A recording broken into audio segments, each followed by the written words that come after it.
Bismillahirrahmanirrahim. Alhamdulillah kita sampai di ayat ke-11. Toha.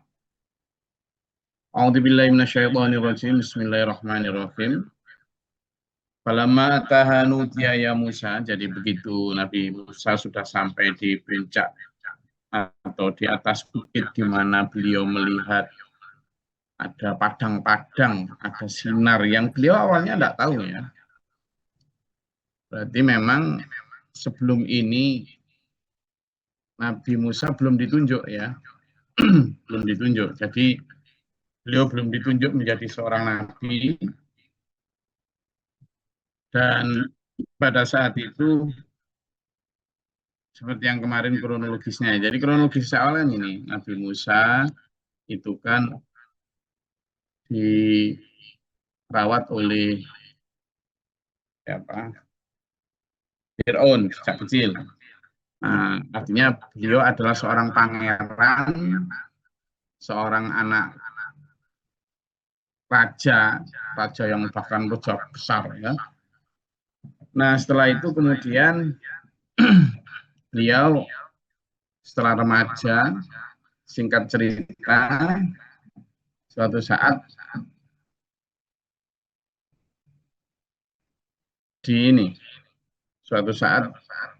ketika keluar dari istana ketemu sama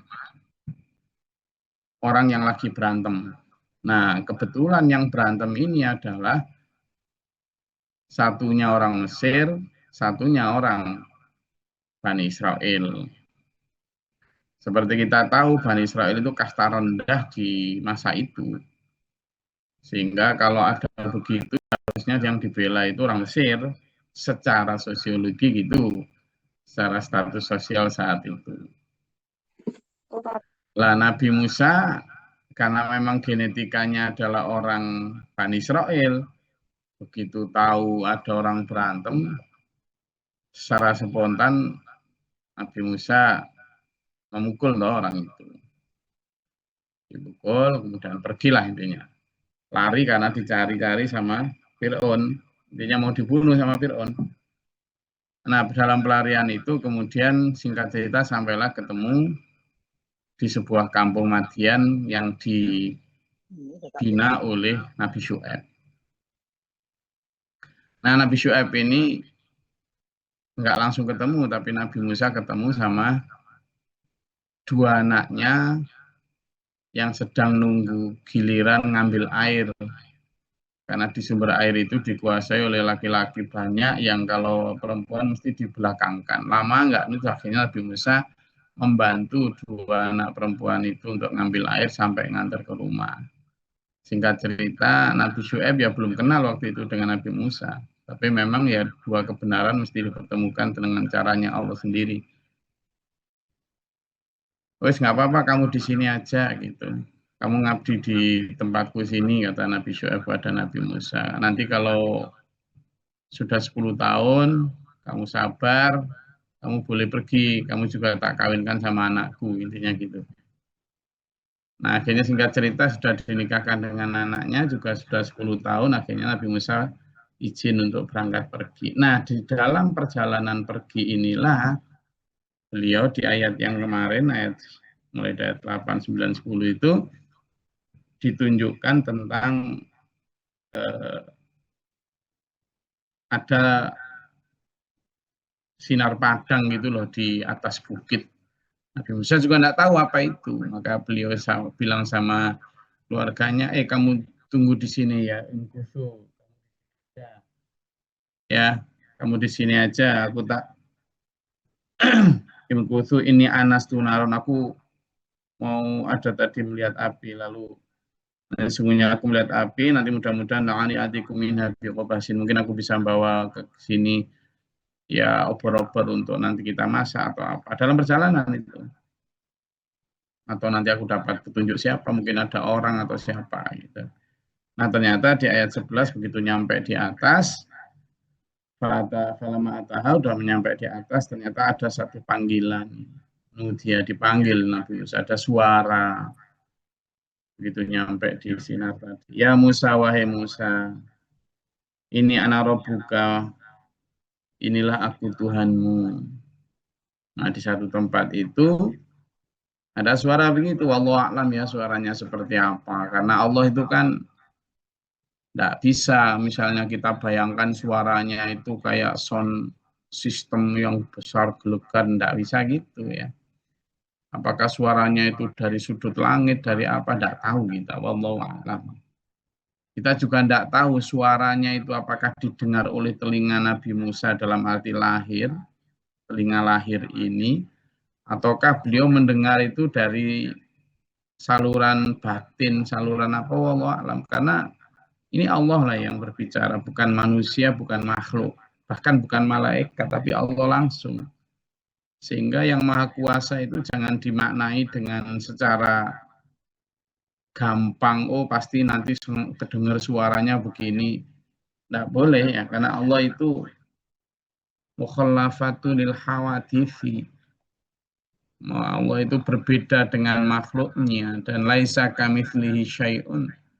Tidak ada yang menyerupai Allah sesuatu pun. Artinya memang bahkan dengan tentang suara pun meskipun di situ disebutkan nudia, ada panggilan kepada Nabi Musa, ya Musa, wahai Musa, itu gimana suaranya juga jangan hanya diartikan kayak suara saya dan sampean saling memanggil ya. Itu terlalu sederhana, terlalu simpel. Apalagi ketika kalimat selanjutnya adalah ini ana rabbuka, inilah aku adalah Tuhanmu. Waduh. Kenapa saya mewanti-wanti diri saya dan sampean semua untuk tidak begitu saja mengatakan suaranya didengar telinga?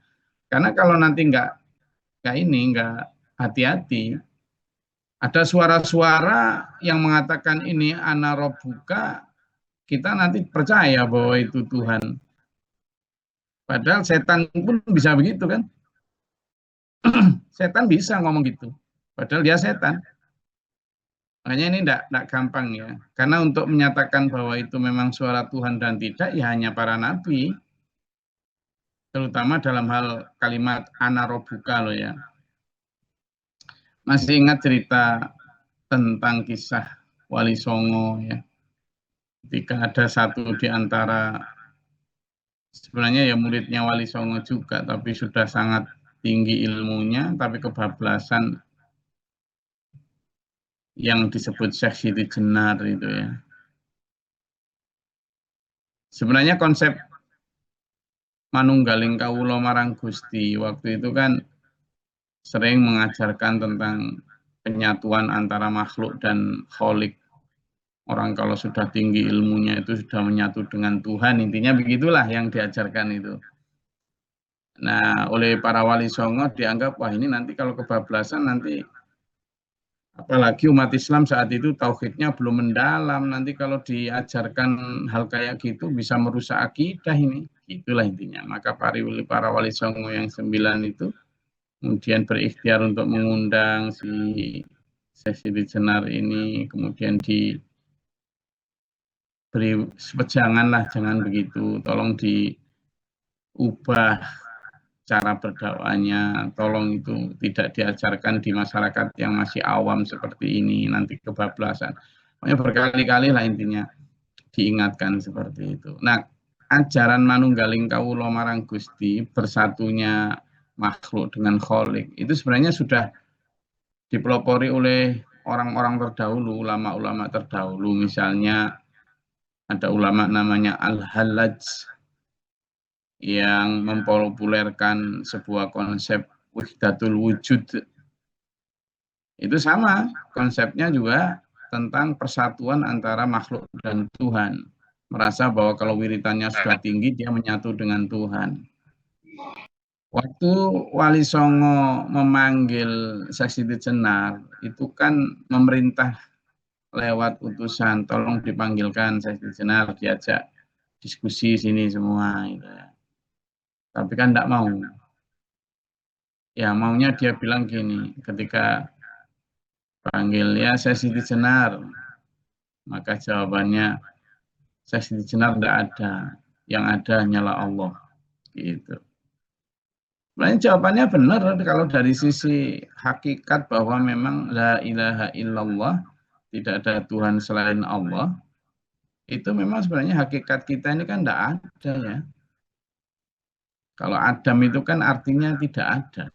Artinya Adam itu tidak ada loh. Jadi makanya ada kalimat bahwa makhluk itu adalah wujuduhu ka'adamihi.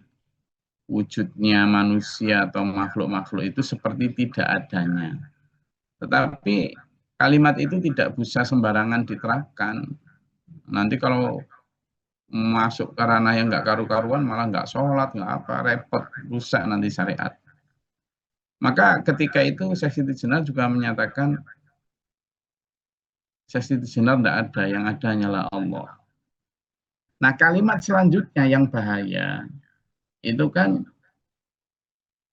kalimat nanti yang akan kita pelajari itu. Jadi ketika dipanggil ya Musa, ada suara begitu, ini tidak bisa dimaknai dengan gampang ya. Nanti ada suara, wahai Sarimin, inilah aku Tuhanmu, ada suara gitu. Terus si Sarimin merasa, waduh ini berarti aku dapat wahyu dari Tuhan kayak Nabi Musa. Itulah yang saya khawatir itu nanti.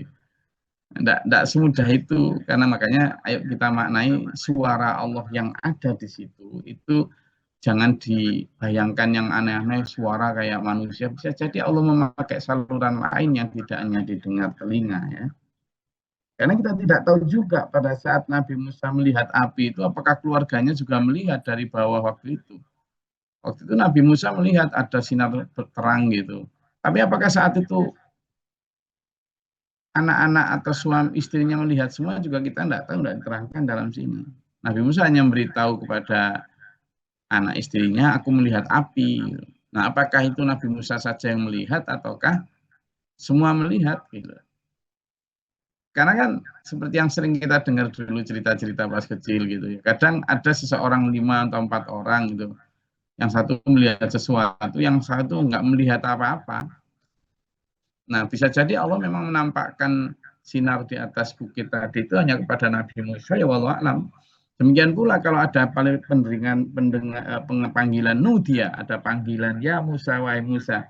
Seandainya Nabi Musa saat itu bersama dengan seseorang, belum tentu juga seseorang itu mendengar Nabi Musa.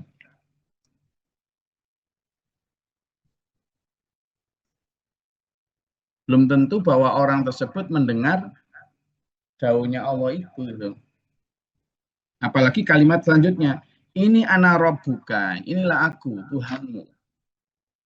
Fakhla'na 'alaika. Nabi Musa waktu itu masih pakai sendal ya, terompah. Sampeyan tahu terompah lah. Terompah itu gapyak itu loh. Kalau mas saya dulu gapyak itu terbuat dari kayu ya. Kalau dipakai jalan tuh klotak, klotak, klotak, klotak. Bagiak, Gus. Bagiak nih. Kalau bagiak biasanya alasnya dari apa itu? Kayu, Gus. Ya, atau ban ya. Atau ban itu. Ya, atasnya ban untuk ngikat. Ada juga yang model bawahnya itu dari kulit. Mungkin waktu itu dari kulit. Orang Arab sana dari kulit binatang yang tebal. Fakhla'na 'alaika. Lepaskan terompahmu wahai Musa. Innaka bil wadil muqaddasi tuwa. Sesungguhnya kamu berada di lembah yang suci. Nah, ini mungkin sebagai pelajarannya bahwa pentingnya bab toharo itu ternyata sudah sejak Nabi Musa. Kalau kita menyembah Allah itu kan minimal suci badan, suci pakaian, suci tempat. Kan gitu ya. Suci kan itu. Yang perlu disucikan agar kita untuk syarat ibadah itu kan suci badan, suci badan dari hadas besar maupun hadas kecil kan. Kalau kemudian suci pakaian dari hal-hal yang najis, lalu suci tempat dari hal yang najis juga. Itu baru boleh kita sholat. Kecuali kalau di keadaan darurat ya, misalnya di hutan atau apa. Tapi di waktu normal itu kan. Nah, ternyata di situ juga sejak dimulai dulu Nabi Musa, ketika Nabi Musa diperintah untuk lebih mendekatlah terhadap sumber suara atau sumber cahaya tadi, Allah mensyaratkan itu, fakhla'na alaika, lepaskan terompamu Musa. Kenapa? Karena innaka bilwadil muqaddasi tuwa, karena engkau berada di tempat lembah yang suci. Nah, di lembah itu kan tempat pertemuan dengan Allah, ya kamu harus lepas sandal lah. Makanya sampai saat ini, saya dan sampean kan kalau masuk masjid, masuk tempat ibadah kita, langgar, musola, surau, apalagi bahasa daerah masing-masing kan ada ya. Kalau tempat saya langgar, kalau orang Sumatera bilang surau, kalau orang Aceh bilang munasah. Ayo, ada bahasa lagi nggak? Bahasa lain. Kalau tempat saya langgar, bahasa Sunda apa? Masjid kecil itu loh apa? Bahasa Sumatera surau. Surau. Bagus. Ya, tapi Sumatera Aceh bukan surau Pak Burman, munasah. Nah saya. Ada lagi? Bahasa lain? Malaysia surau, Gus. Malaysia surau. Oh ini nak Malaysia ini Mas Arfad. Oh dari Malaysia aktif dengar juga, alhamdulillah. Malaysia surau juga ya, sama dengan bahasa Melayu ya. Kalau bahasa ada lagi, bahasa Sunda apa? Ada yang dari Sunda nih? Bahasa Sundanya musola kecil tuh. Kalau tempat saya langgar. Tajuk, Gus. Apa? Tajuk. Tajuk. Nah, dapat kosakata baru. Jadi kalau kita mau masuk tajuk, surau, menasah, langgar, lepas sendal. Ya. Anggap itu adalah muqaddasi tua. Itu lembah suci. Persoalannya kan jadi orang sekarang itu ketika disebutkan misalnya di kitab suci gitu ya. Misalnya di kitab suci disebutkan di mana ada dulu Nabi Musa bertemu dengan Allah di lembah tua misalnya. Orang kemudian tidak fokus pada pertemuan dengan Allahnya itu bahwa harus suci, tapi terus nyari-nyari tempatnya itu. Jadi sebenarnya lembah tua atau lembah tua itu ada sebuah lembah suci yang terletak di semenanjung Sinai, Mesir sana. Jadi khususnya di sebelah sisi kanannya Gunung Sinai. Ya, lembah ini dikenal sebagai lembah Jarwal. Kalau di Mekah juga disebut sebagai lembah Jarwal. Ya. Nah, di sana Nabi Musa ketemu. Kalimat yang selanjutnya adalah Allah berfirman, wa anakhtartuka fastami' lima yuha. Nah, berarti ini loh kalimat pelantikan. Ya, aku lantik engkau. Kalau Nabi Muhammad SAW di Gua Hira itu kan cukup dengan Iqra, langsung kepada wahyu pertama. Jadi kalau Nabi Musa dengan kalimat ini kalimat pelantikannya ini. Jadi berarti sebelum itu Nabi Musa masih belum dilantik. Nah, dilantiknya di lembah tua ini. Apa yang Allah sampaikan pada saat pelantikan pertama? Anakhtartuka. Aku telah memilihmu. Sebagai apa? Sebagai rasul. Ya. Fastami', maka dengarkanlah lima yuha terhadap apa yang diwahyukan. Jadi Allah berfirman telah memilih Nabi Musa sebagai rasulnya. Lah, waktu itu Nabi Musa kenapa dipilih? Ya, terserah Allah gitu loh. Jadi bukan karena Nabi Musa itu anaknya Fir'aun, atau karena Nabi Musa itu orang apa, enggak ada. Banyak ini ayat yang tentang bicara bagaimana Nabi Musa dipilih gitu ya. Karena Nabi Musa memang apa ya, sejarah hidupnya itu sangat apa ya, sangat penuh penuh drama, penuh penuh dengan intrik-intrik lah. Ada banyak itu kalimat yang tentang Nabi Musa dipilih dilantik sebagai nabi itu. Sebagai nabi itu banyak. Coba dibuka di surat Al-A'raf ayat 111. Ya. Kemudian yang kemarin di surat Maryam ayat 51-52 juga itu. Al-A'raf dulu ayat 114.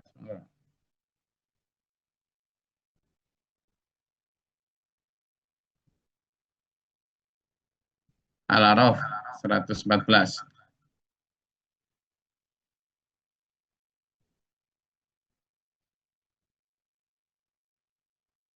144, maaf 114.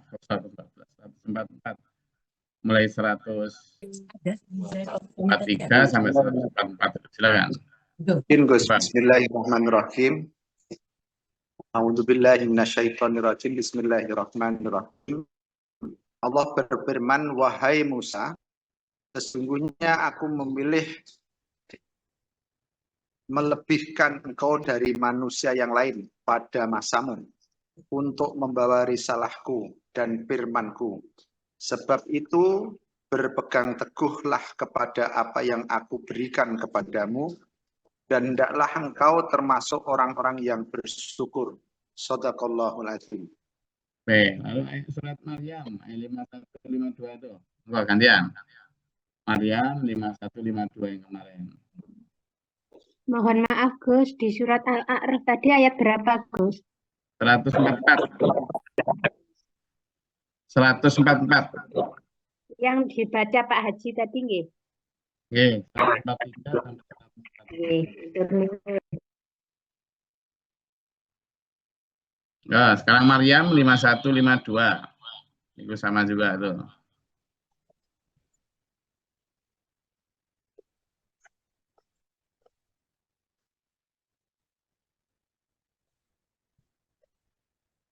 Kemudian nanti di surat Toha ayat 41 juga sama.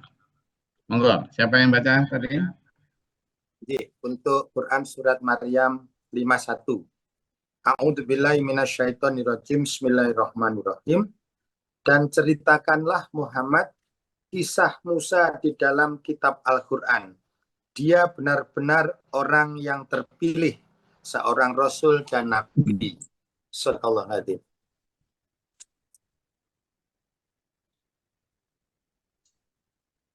Kemudian nanti di ayat Toha juga, ayat 41. Kita lanjutkan nanti. Sekarang kita kembali ke surat yang kita sudah baca. Di sini dijelaskan bahwa di surat Toha ini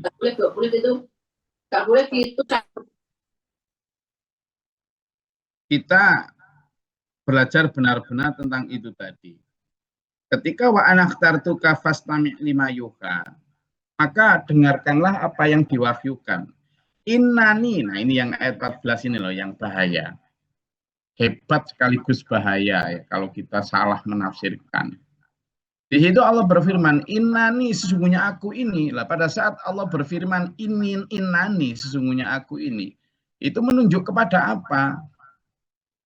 Karena kalau Allah di situ digambarkan sebagai cahaya yang bersinar, padahal nanti di ayat lain itu Nabi Musa begini, ya Allah, tolong tampakkan dirimu kepadaku. Gitu. Lalu Allah berfirman, kamu nggak akan kuat wahai Musa. Tapi kemudian Nabi Musa tetap ingin ditampakkan. Oke, ya sudah. Kamu nggak akan bisa melihatku karena lihatlah gunung itu saja. Nah, pada saat Nabi Musa melihat gunung itu ternyata hancur lebur, buyar. Maka Nabi Musa kemudian langsung pingsan. Setelah pingsan kemudian bangun, itu Nabi Musa malah bertobat. Lah apa kaitannya dengan ayat yang sedang kita baca? Innani anallahu la ilaha illa ana fa'budni. Di situ kan kalimatnya begini. Sesungguhnya aku adalah Tuhan, tidak ada Tuhan selain aku, maka sembahlah aku. Pada saat Allah berfirman begitu itu, Nabi Musa melihat apa? Nggak mungkin lihat sesuatu yang lahir kelihatan cahaya gitu, nggak mungkin. Kenapa? Karena di ayat lain diterangkan bahwa Nabi Musa ketika ingin melihat Allah, kemudian Allah berfirman bahwa tidak mungkin kamu bisa melihat aku gitu. Gitulah. Artinya memang pada di ayat ini itu kalimat innani ana Allahu innani ana la ilaha illa ana fa'budni itu bisa jadi Allah memakai kalimat lain, memakai cara lain untuk berbicara dengan Nabi Musa. Tidak kemudian bisa kita tafsirkan seolah-olah cahaya bisa bicara gitu. Repot nanti. Gitu loh. Ya. Coba toh. Itu ada yang kita bisa pelajari di ayat 143-nya. Ya gantian surat Al-A'raf. Peristiwa di mana Nabi Musa pengen melihat Allah. Al-A'raf 143. Mau dibaca, silakan.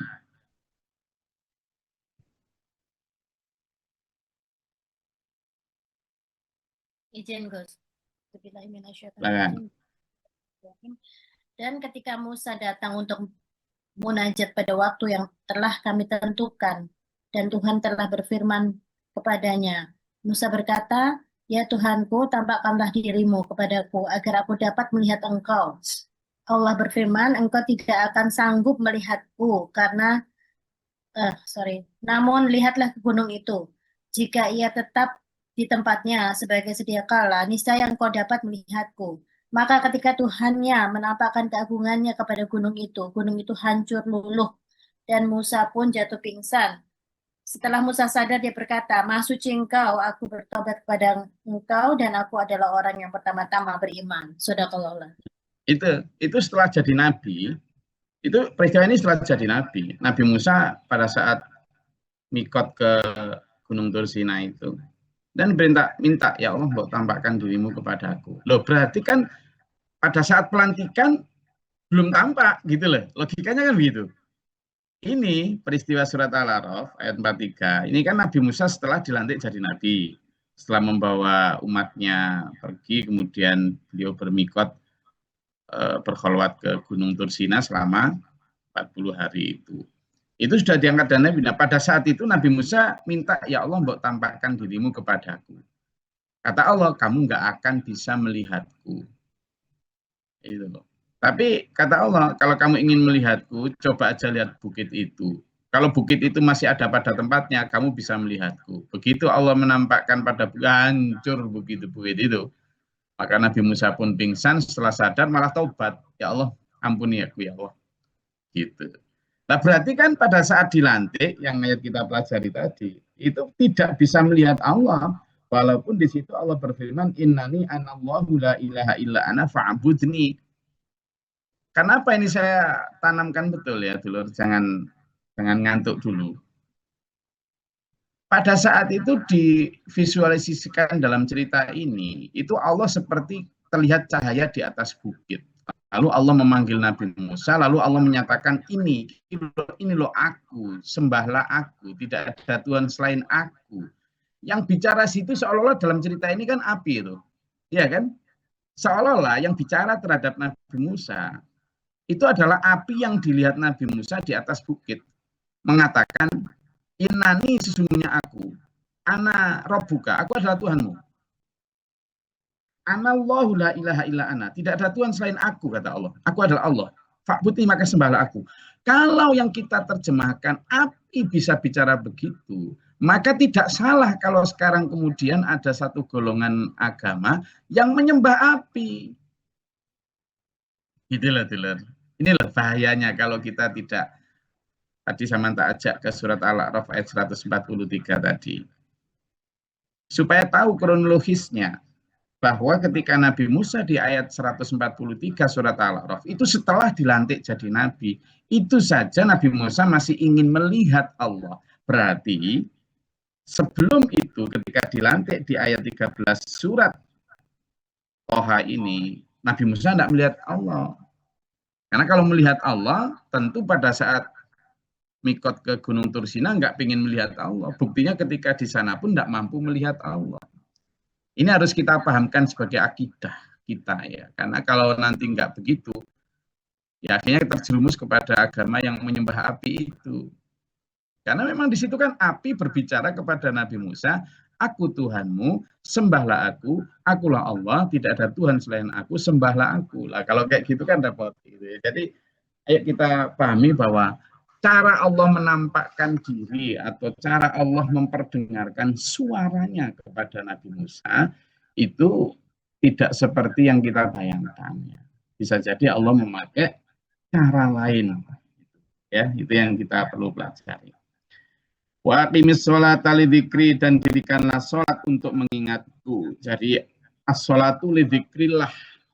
Sungguhnya sholat itu adalah utamanya untuk mengingat Allah, fungsinya itu. Makanya kita sampai 5 kali dalam sehari as-sholatu lidzikrillah. 5 kali itu biar kita itu apa? Selalu ingat, nggak gampang ketika zuhur begitu enak-enaknya kerja kita dipanggil. Allahu Akbar, Allahu Akbar. Nah, sholat maneh iki lho banyak wong jubli nih lho, lagi mau deal iso azan ya, biar kamu ingat toh Mas Jo, Pak Budi, biar sampean ingat sini sholat dulu, deal nanti taruh mobilnya di Mapindo, sholat dulu kan gitu. Nah, kerja lagi, setelah itu boleh kerja lagi kamu. Pas ibu-ibunya Allahu Akbar, jam 4 sholat lagi, suruh ingat lagi sama Allah, karena kalau nggak dipanggil gitu nggak ingat.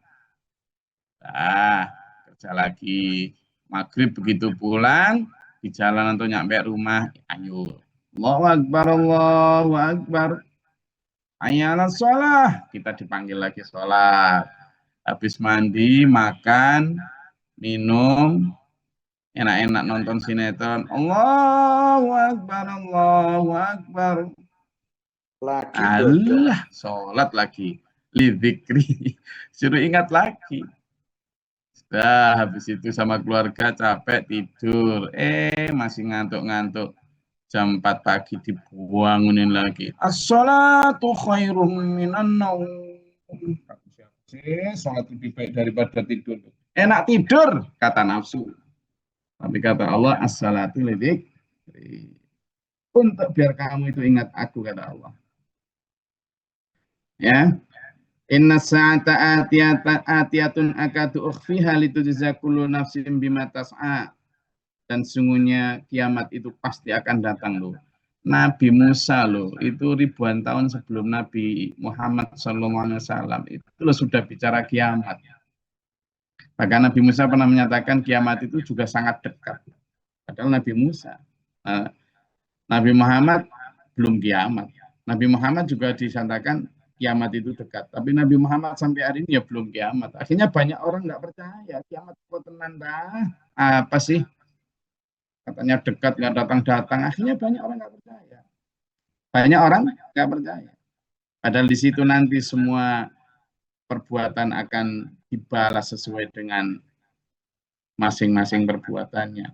Fala yasuddannaka anha man la yu'minu biha wattaba'a hawahu fatarda. Kamu jangan mengikuti orang yang tidak percaya terhadap datangnya kiamat itu karena mengikuti hawa nafsu tadi. Jangan Musa. Karena kalau kamu gitu fatarda, maka kamu akan binasa. Itu diwanti-wanti. Wahai jamaah tafsir kajian subuh pagi, jangan kamu tidak percaya akhirat, ngikuti hawa nafsunya orang-orang yang tidak percaya, jangan. Rusak kamu nanti, binasa kamu nanti. Maka ngaji tiap pagi gini, biar diingetin terus. Terus glori cerewet tuh Gusti. Terus cerewet-cerewet didik, tidak apa-apa. Saya ini sedang di Surabaya, di penginapan sedang menunggu keluarga sakit. Masih saling mengingatkan, gitu. Wa ma tilka biyaminika ya Musa, dan apakah yang ada di tanganmu itu wahai Musa? Nanti kita akan lanjutkan. Nanti kita akan lanjutkan ceritanya besok sampai ayat 17 nih. Oke, sampai di situ. Enggak, kalau ada yang mau ditanyakan. Panjang lebar tadi karena memang topiknya ini ya, topiknya lumayan dalam ini, jadi harus hati-hati juga. Ada yang mau satu atau dua sebelum saya akhiri? Assalamualaikum Gus, mohon Salam, izin. selamat, Makassar, silakan. Mohon ini di ayat 14 dinyampaikan untuk dilaksanakan sholat. Mohon penjelasan tata sholatnya di masanya Nabi Musa dengan Nabi Muhammad apa sama? Mohon penjelasannya. Jadi kalau dari sisi substansi ya, bahwa sholatnya Nabi Musa itu juga mengingat Allah, tentu beda dari sisi kaifiah ya. Kaifiah artinya bacaannya, kemudian mungkin menghadapnya, kiblatnya, mungkin gerakan pastinya. Tapi memang di beberapa riwayat itu, konon di dalam kitab Taurat sendiri juga ada cara sholat itu ya kayak ruku, kayak sujud gitu ya. Tapi wallahu a'lam detailnya seperti apa. Kenapa saya jawab gini Mas Slamet? Karena jangankan yang kita bagaimana Nabi Musa sholat dulu caranya. Lawang kita di dalam Islam yang jelas hadisnya jelas itu loh. Hadisnya jelas. Nabi Muhammad itu dawuh, "Shollu kama ra'aitumuni usolli." Sholatlah kamu wahai Slamet, wahai Glory, seperti kamu melihat aku sholat, kan gitu lah. Kita kan nggak tahu Nabi Muhammad langsung, maka kita lihat hadis. Hadisnya cari yang sahih lah. Nabi Muhammad takbirnya seperti apa, gitu saja. Yang sekarang hadis itu belum dirobek, belum terbakar. Gitu aja loh, beda-beda kita sholatnya, ya kan? Itulah. Ada jelas hadisnya, apalagi dulu Nabi Musa sampai hari ini kitabnya sudah banyak dipalsukan. Oh, Nabi Muhammad yang jelas Quran hadisnya masih utuh saja kita masih sering beda kok. Maka saya bisa menyatakan bahwa wallahu a'lam apakah nanti sama persis. Kalaupun tidak sama persis, maka substansinya pasti sama persis. Bahwa itu pertama untuk mengingat Allah, tentang bacaannya apakah dulu subhana rabbiyal a'la atau enggak. Jelas enggak lah. Kenapa? Karena bahasanya beda. Kan gitu. Kalau Nabi Musa kan pakai bahasa Kipti Suryani itu ya, Ibrani atau Syriani itu. Gitu. Kalau kita kan pakai bahasa Arab harus itu. Itu aja udah beda bahasanya. Kaifiahnya seperti apa? Yang kemudian rekaatnya yang pasti bahwa beda. Kenapa? Karena rekaat yang kita pahami sekarang 4 rekaat duhur, 4 rekaat asar, 3 rekaat maghrib, 4 rekaat isya, dan 2 rekaat subuh itu hanya syariatnya Nabi Musa, karena Nabi Muhammad SAW yang diterima pada saat Isra wal Mi'raj. Maka jelas itu beda ya tentang rekaat. Tapi substansinya menyembah kepada Allah yang Maha Esa itu pasti sama. Yang saya bisa pastikan gitu. Oke. Matur nuwun, Gus. Saya itu ya kajian kita pada pagi hari ini. Alhamdulillah semangat semua. Saya sedang berada di Surabaya. Saya mendoakan juga dulur-dulur dimanapun berada untuk tetap menjaga kesemangatan, kesehatan jasmani rohani. Pagi ini banyak minum air putih yang banyak, makan pisang, minum madu sesendok, olahraga 30 menit, baru berangkat kerja. Sholat duha dulu biar fresh. Nanti zuhur ketika dipanggil Allah jangan halah adzan lagi, enggak, tapi kita alhamdulillah adzan gitu ya. Terima kasih, semoga bermanfaat pada Allah merahmati kita untuk kita. Allahumma shalli wa sallim barik. Allahumma fil lil mu'minin wal mu'minat wal muslimin wal muslimat. Allahumma atina fi man hadayta wa afina fi man afiyata wa barik lana fi ma atayta wa qina astaghfiruka wa atubu ilaika. Allahumma taqabbal bala Allah wa qad nasdana. Rabbana la taj'alna fi man Rabbana man faktubna ma syahidin rabbana la tuzigh Allahumma la nafsana min kafirin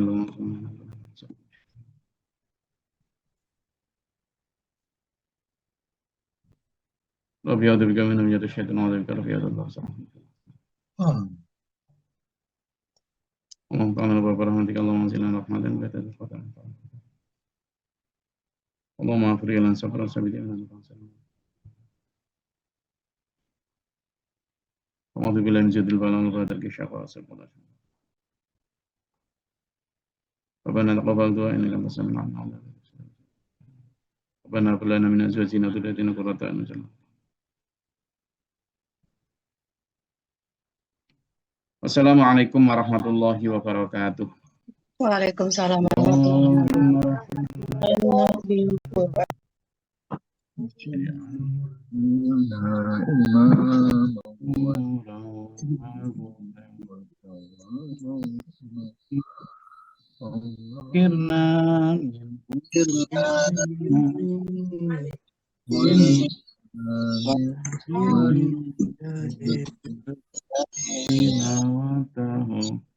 Ana al-laili wa atrafan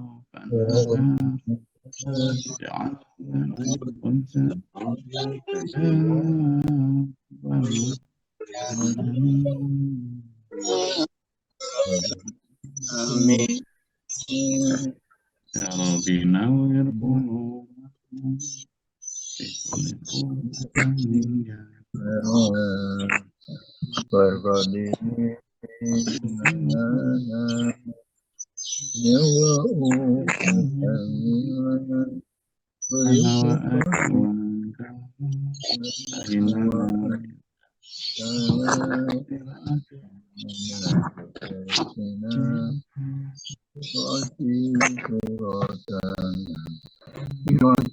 Surah